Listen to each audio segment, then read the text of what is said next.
आदर आभार अभिनंदन नमस्कार। मैं कुंदन कुमार सिंह महामना एजुकेशन हब के इस वीडियो में आप सभी का स्वागत करता हूं। तो दोस्तों, इस वीडियो के माध्यम से मैं best biology questions and answers लेकर आया हूं।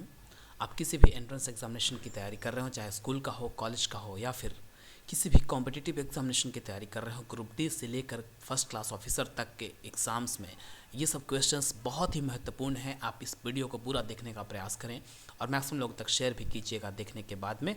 ऑलराइट, अगर इस चैनल को अभी तक आपने सब्सक्राइब नहीं किया है तो कृपया करके सब्सक्राइब कीजिए and don't forget to press the bell icon.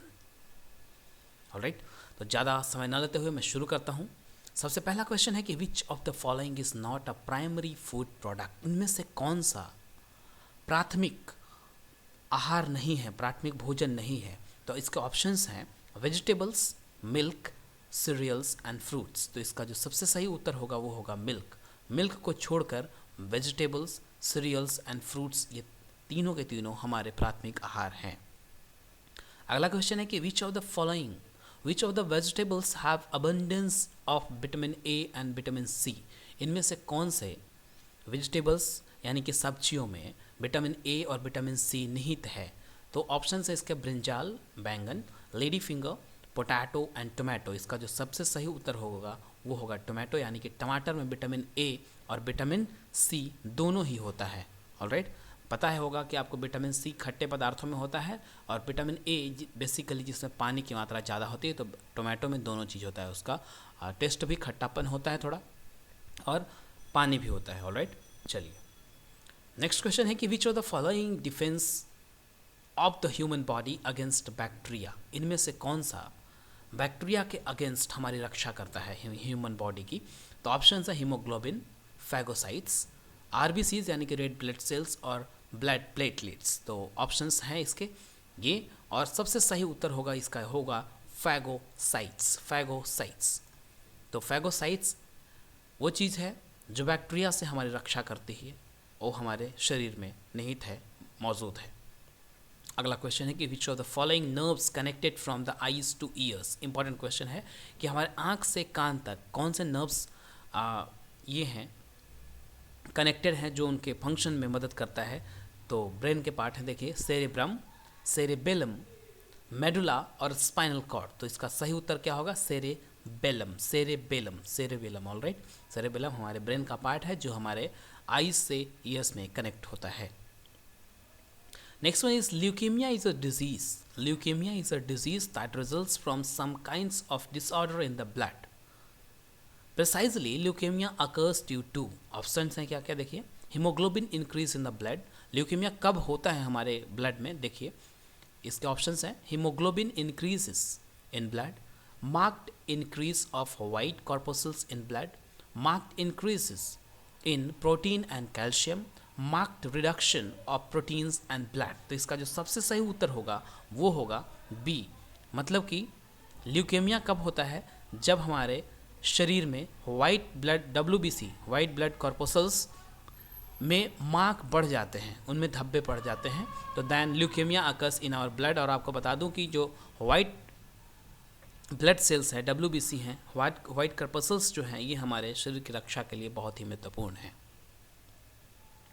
अगला क्वेश्चन है कि what is blood pressure. Blood pressure है क्या आखिर? बोलते हैं ना 120/80 Hg।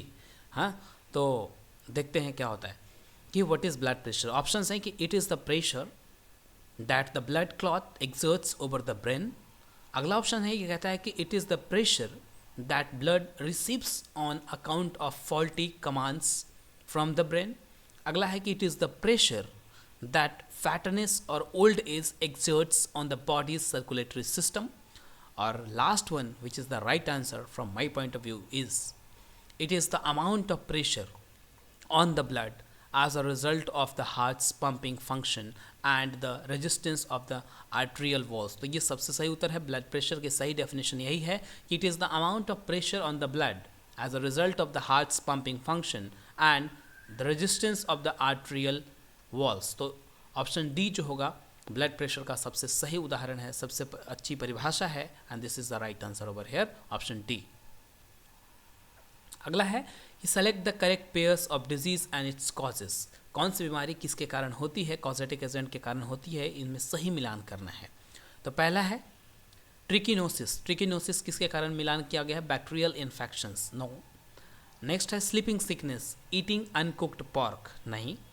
अगला है एथलीट्स फूड्स। एथलीट्स फूड ये है फंगस के कारण होता है, ये सही है बिल्कुल। वैसे मेनिंगिटिस ये किसके कारण होता है, प्रोटोजोआ, नहीं, ये भी गलत है।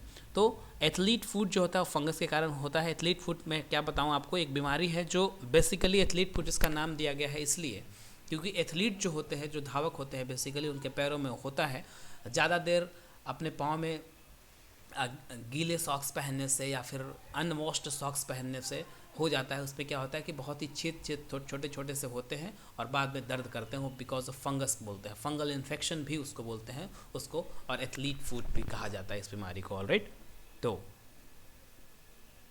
अगला क्वेश्चन कहता है कि which of the following blood vessel that carries deoxygenated blood. इनमें से कौन सा ब्लड वेसल है जो डीऑक्सीजनेटेड ब्लड कैरी करता है, यानी कि दूषित रक्त को कैरी करता है। तो ऑप्शन है इसके आयोर्टा, पल्मनरी आर्टरी, हेपेटिक आर्टरी और पल्मनरी वेन। तो इसका जो सबसे सही उत्तर होगा वो होगा pulmonary artery. Pulmonary artery basically एक ऐसी आर्टरी है जो डीऑक्सीजनेटेड यानी कि दूषित रक्त कैरी करती है। वैसे आर्टरीज में हमेशा और हमेशा स्वच्छ रक्त का प्रवाह होता है, लेकिन पल्मनरी आर्टरी और पल्मनरी वेन इन दोनों का फंक्शन एक मतलब वेन और आर्टरी के मामले में अलग अलग है, यानी कि उल्टा है इनफैक्ट। ओके, तो आप समझ गए होंगे कि पल्मनरी आर्टरी जो है वो डीऑक्सीजनेटेड यानी कि दूषित रक्त कैरी करती है। अगला क्वेश्चन है, ये कहता है कि which of the following growth of human body affected by somatotropic hormone. Somatotropic hormone के कारण कौन सा बॉडी पार्ट अफेक्ट होता है या उसका ग्रोथ अफेक्ट होता है। तो इसका ऑप्शन है बोन्स यानी कि हड्डियां, हेयर, मसल्स और कनेक्टिव टिश्यू। तो इसका जो सही उत्तर है वो होगा बोन्स। इंपॉर्टेंट है, बहुत ज़्यादा इंपॉर्टेंट है कि which of the following growth of human body affected by somatotropic hormone. Somatotropic hormone के कारण कौन से बॉडी पार्ट की ग्रोथ अफेक्ट होती है, तो वो है बोन्स। ओके, चलिए नेक्स्ट क्वेश्चन है, लास्ट ही है इनफैक्ट, कि select the correct match of the disease and the affected part. Caries, caries कहाँ पे होता है, epidermal tissue of the body. Next है रिंगवॉर्म, रिंगवॉर्म कहाँ पे होता है, ब्रेन एंड स्पाइनल कॉर्ड। मेनिग्निटिस ये कहाँ होता है, टिथ। और निमोनिया, निमोनिया लंग्स में होता है, ये सबसे सही है। और बाकी मेनिग्निटिस टिथ में नहीं होता है। मेनिग्निटिस जो है ये हमारे ब्रेन और स्पाइनल कॉर्ड के आसपास एरियाज़ में होता है मेनिग्निटिस, याद रखिए। निमोनिया तो लंग्स में होता है, ये सही है बिल्कुल।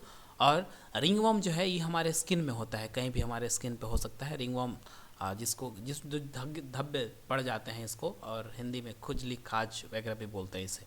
तो this was all about the video and thank you for watching. अगर वीडियो पसंद आया तो कृपया करके लाइक कीजिए और मैक्सिमम लोग तक शेयर जरूर कीजिए। अभी तक इस चैनल को अगर अभी तक आपने सब्सक्राइब नहीं किया है तो कृपया करके सब्सक्राइब कर लीजिए, क्योंकि आपके इन्फॉर्मेशन संबंधित हम बहुत सारी ऐसी जानकारियाँ लेकर आते रहेंगे जिसको पढ़कर, सुनकर, देखकर आप ज़रूर ही लाभान्वित होंगे। Thank you for watching and all the best for bright future. God bless you all. Thank you very much.